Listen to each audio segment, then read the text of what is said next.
Namaskar students. Today we are going to discuss about worksheet number 35 of class 7. Topic of this worksheet is practical geometry. Let us recall, we know that a triangle can be constructed only when any of the following groups measurement have been given. आपको triangle कब बना सकते कब नहीं बना सकते उसके बारे में चर्चा करते, उसके लिए हम साथ में एक ट्रायंगल यदि हम ड्रॉ कर लें तो आपको सहायता होगा उससे। तो देखिए ट्रायंगल अब कब बना सकते कब नहीं बना सकते हैं।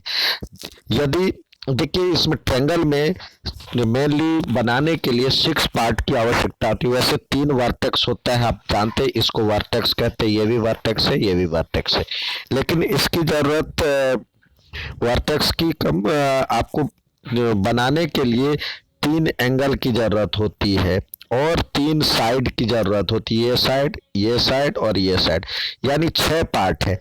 6 पार्ट होगा तभी बना सकते हैं, लेकिन 6 पार्ट में कंस्ट्रक्शन के लिए कोई भी 3 दिया हो, लेकिन 3 के लिए कंडीशन है क्या, या तो ऑल 3 साइड्स गिवन हो या तो तीनों साइड गिवन हो तब बना सकते हैं, या 2 साइड और ट्रायंगल में 2 साइड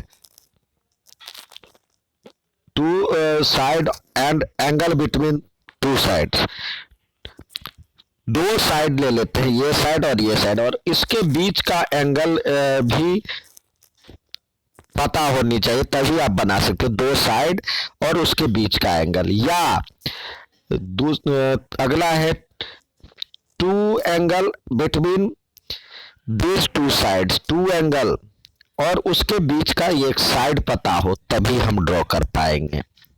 या एक और है जो कि समकोण त्रिभुज, जिसको राइट एंगल ट्रायंगल कहते हैं। तो राइट एंगल ट्रायंगल में इसको कहते हैं राइट एंगल ट्रायंगल। उसमें आपको कोई 3 पार्ट में एक तो हाइपोटेन्यूस दिया हुआ हो, जो बड़ी भुजा लार्जेस्ट साइड होता है वो हाइपोटेन्यूस होता है, ये इसको एच कहते हैं, और राइट एंगल हो और इस दोनों साइड में से कोई एक साइड दिया हुआ हो तभी आप इसको ड्रॉ कर पाएंगे। तो ये 4 कंडीशन है, या तो तीनों साइड दिया हुआ हो या 2 साइड और उसके बीच एंगल हो, जिसको साइड, तीनों साइड के लिए हम इस लिखते हैं एस एस एस, साइड, या 2 साइड और बीच का एंगल एस ए एस, और तीसरा होता है 2 एंगल बीच का साइड, यानी 2 angle A S A, 2 angle और उसके बीच का साइड एक ही ऑर्डर, और चौथा है आर एच एस। ये कॉन्ग्रुएंसी पता हो, ये नियम पता हो तभी हम रचना कर पाए। आइए और जानते हैं इसके बारे में। अब think, discuss and write reason for your answer. इसमें सोचो, समझो और अपने उत्तर को देने के लिए कारण बताओ। यहाँ पे कह रहा है, देखिए, try to construct a triangle P Q R in which side Q R 6 centimetre, P R 2 centimetre और P Q 3 centimetre. Recall the sum of 2 sides of a triangle is. क्या होगा यहाँ पे हम बना पाएंगे। देखिए यहाँ पे दिया हुआ है एक साइड 6 सेंटीमीटर है, दूसरा 3 और तीसरा, तो हमने इस पिछले वर्कशीट में देखा था जो कि कह रहा है जो कि ये तभी संभव है जब 2 का सम तीसरे से क्या हो, ये 2 का सम तीसरे से हमेशा बड़ा हो। तो sum of 2 sides of a triangle is, यहाँ पे स्मॉलर है, लेकिन लार्जर होता तभी बन पाता। तो यहाँ पे होना चाहिए, लार्जर होना चाहिए था, लेकिन यहाँ पे स्मॉलर है तो ये नहीं होगा। तो यहाँ पे स्मॉलर बने, तो इसलिए ये कारण है, ये लिखेंगे जो कि no we can not construct PQR because sum of 2 sides of of a triangle is must be greater than third side, लेकिन यहाँ पे स्मॉलर है। अब दूसरा हम ये देखते हैं, एक ट्रायंगल बनाते हैं, ये कह रहा है जो कि हम बना सकते हैं कि नहीं। यहाँ पे ए बी सी एक दिया हुआ ट्रायंगल है, ए बी सी, तो लिख लेते हैं ए बी सी। पहले रफली जरूर बना लें, जिससे आपको पता चल जाएगा हम बना सकते हैं कि नहीं बना सकते। अब देखिए यहाँ पे दिया हुआ 3 सेंटीमीटर, तो लिख दिए 3 सेंटीमीटर। ये 5 है, ए सी 5 दिए, और कोण एंगल सी दिया हुआ है, तो यहाँ पे ये एंगल देना चाहिए था, क्योंकि दो हमने पढ़ा था, दो एंगल, दो साइड और बीच का एंगल, यानी ए एस। यहाँ पे तो दो साइड दिया हुआ और कोई तीसरा एंगल दिया हुआ, तो ये हम नहीं बना पाएंगे क्योंकि ये एक ऑर्डर में नहीं है। इसी तरह नेक्स्ट में जो है इसमें तीसरे में कह रहा है in triangle A B C, A B 3 centimetre है, ए सी 5 सेंटीमीटर, यानी यही, और एंगल बी दिया हुआ 30 डिग्री, यहाँ भी यही है। ये एक ऑर्डर में नहीं है, यहाँ पे ए एफ एफ है, तो ए एफ एफ कोई रूल नहीं होता था। पिछली बार में दिया हुआ था एस एस ए, तो ये भी कोई रूल नहीं है, तो इसलिए ये कंस्ट्रक्ट नहीं हो पाएगा।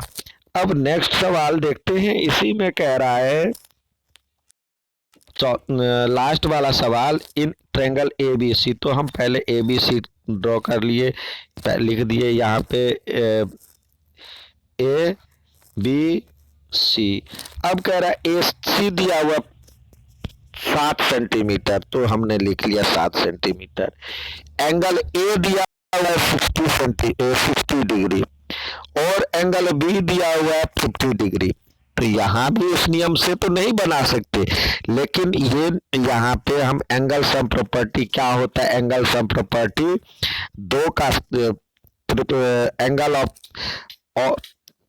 All angle of a triangle is 180 होता है, तो यहाँ पे 181 में से इसको सब्सट्रैक्ट कर देंगे, तो ये एंगल निकल जाएगा हमारे पास 180 माइनस इसका सम, इस दोनों का सम, ये 110 हो जाएगा, तो ये 70 डिग्री हो गया।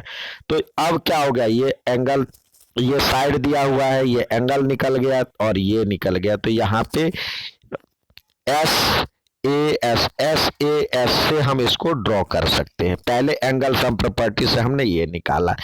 अब नेक्स्ट सवाल देखते हैं जो कि आपको करने के लिए दिया गया है।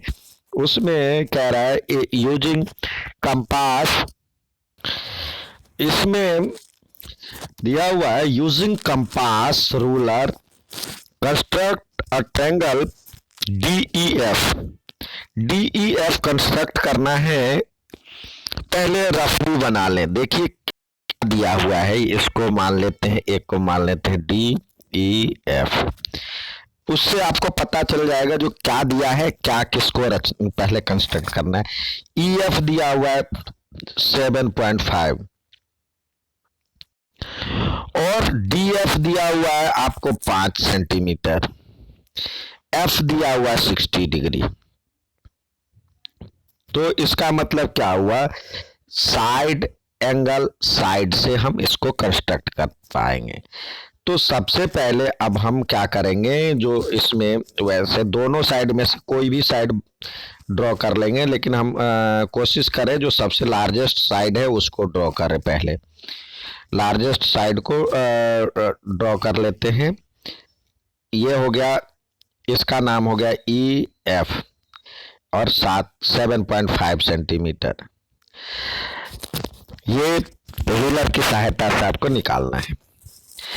अब कंपास लीजिए, कंपास में अपने हिसाब से उस कंपास का मुंह खोल लीजिए जितना चाहे, और F पे 60 डिग्री का कोण है, तो यहाँ पे एक हाफ सर्कल ऐसे मार दीजिए, और अब जितना मुंह खोल लिए उसको फिर इसको सेंटर मानते हुए यहाँ पे पॉइंटेड पार्ट रख करके अब ये पॉइंटेड पार्ट कंपास का यहाँ पे लाइए और इधर की ओर आर्क लगाइए, तो ये 60 डिग्री पे कट कर जाता है। इसको मिलाते हुए आप एक साइड ड्रॉ कर लें। अब कह रहा है ये 5 सेंटीमीटर होना चाहिए, तो ये 5 सेंटीमीटर रूलर पे कंपास का मुंह 5 सेंटीमीटर खोल लेंगे, फिर यहाँ पे आप आर्क लगा देंगे। अब ये आर्क लगाते ही जहाँ पे ये लग जाएगा, अब उसको ड्रॉ कर लेंगे, यहाँ से इसको मिला देंगे, ये बन गया डी। इस तरह से आप कंस्ट्रक्ट कर पाएंगे डी। ये हो गया डी। ठीक है, अब नेक्स्ट सवाल देखते हैं। दूसरा दिया हुआ है, draw a line P Q. ये पी क्यू ड्रॉ करना है। Take a point R outside. पहले एक लाइन पी क्यू खींच लीजिए, यहाँ पे पी और यहाँ पे क्यू। अब कह रहा इसके आउटसाइड एक पॉइंट ले लीजिए, इसका नाम दे दीजिए आर। अब वहां से इसके पैरेलल एक लाइन खींचनी है, तो कैसे खींचेंगे? यानी draw a P Q, take a point R outside it. Outside ले लिया, draw a line which is parallel to P Q passing through R. तो पी क्यू के पैरेलल हो और आर से पास करे। तो आइए उसके लिए हम देखते हैं कैसे होगा ये। हम करते हैं, यहाँ पे हम क्या करेंगे, एक पॉइंट ले लेंगे अपने हिसाब से। एक पॉइंट ले लिए, ये इसको और इसको ड्रॉ कर, इसको मिला दिए, इसका हमने नाम दे दिया ए। जो भी देना है दे सकते हैं। अब क्या करें, कंपास ले, कंपास का अपने हिसाब से मुंह खोल ले और यहाँ पे आप इसको सेंटर मानते हुए, इसको सेंटर मानते हुए इसको यहाँ पे आर्क लगा दें और इसी तरह इसको सेंटर मानते हुए इधर की ओर आर्क लगा दें। अब इसकी चौड़ाई, यानी एक बार यहाँ पे और यहाँ पे हिस्सा पैड और पेंसिल का हिस्सा रख करके इसकी चौड़ाई माप लेंगे, इसकी चौड़ाई और उस यहाँ पे और यहाँ पे डाल करके इसकी चौड़ाई माप लिए। अब ये जो आया, इसको मिलाते हुए एक लाइन ड्रॉ कर दीजिए। तो इस तरह से यदि ड्रॉ करते हैं तो ये इसका पैरेलल हो जाएगा। और ये एंगल इसलिए होगा, ये करस्पॉन्डिंग एंगल होता है, अल्टरनेट इंटीरियर एंगल है। अल्टरनेट इंटीरियर एंगल इक्वल होता है, इसलिए ये क्या हुआ, ये लाइन इसके पैरेलल हो गया। ठीक है बच्चों, अच्छा लगे तो लाइक और सब्सक्राइब जरूर कीजिएगा और अपने अपने ग्रुप पे बना के भेजिएगा। धन्यवाद।